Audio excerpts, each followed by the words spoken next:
गापानाती पुलमाने या किशीर के न रंगे किस्मत तमना दूर को गो बख्ता मनी जंगे गापानाती पुलमाने या किशीर के न रंगे किस्मत तमना दूर को गो बख्ता मनी जंगे किस्मत तमना दूर को गो बख्ता मनी जंगे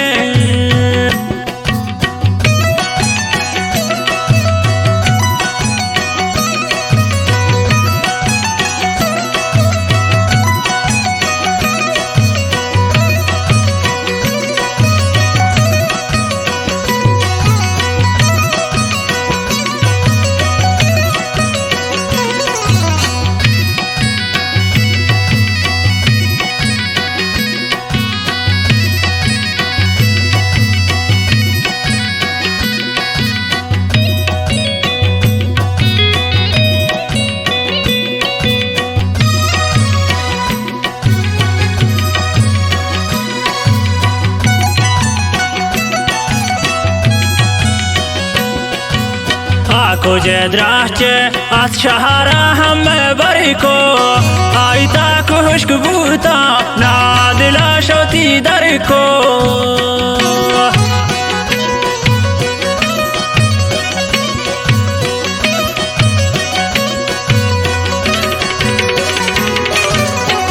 कुजे द्राचे आज शहरा हम बरिको आईता खुशबूता नाश दिलावती दर को गापानाती पुलमाने या किशीर के न रंगे किस्मत तमना दूर को गो बख्ता मनी जंगे किस्मत तमना दूर को गो बख्ता मनी जंगे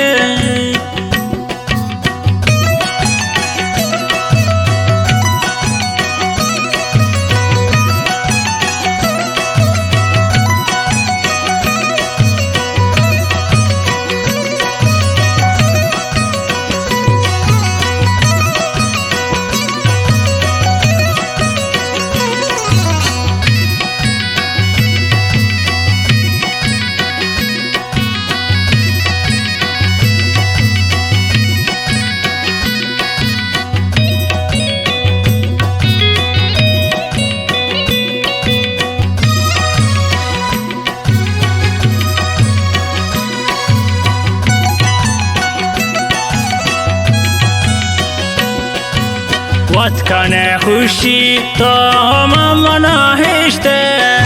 سیاگو دیبان اور بو رکل لها نشته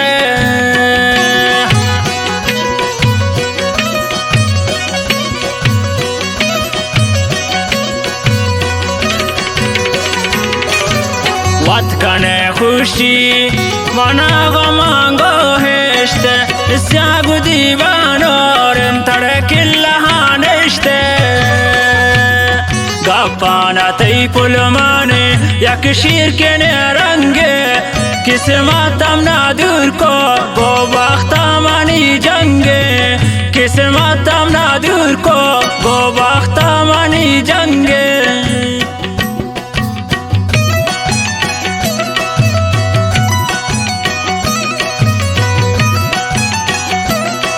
ये गाने शायरी खासकर सालिम सम्मुल रक्षा पतकिना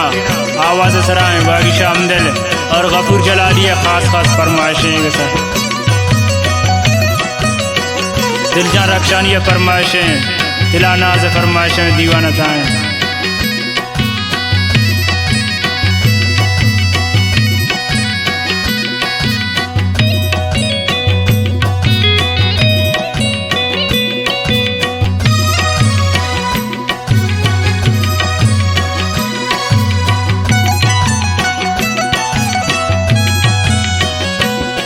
वती वाशियाना जिंदे के मंतरा दाता ये सालिम सम्मुला बर्बाद किया करता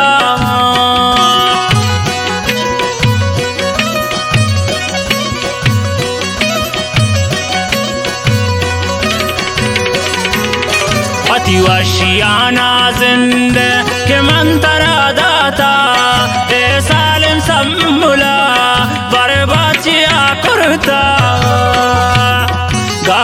تی پلمانه یک شیر کنه رنگه قسمتم ندور کو با وقت منی جنگه قسمتم ندور کو با وقت منی جنگه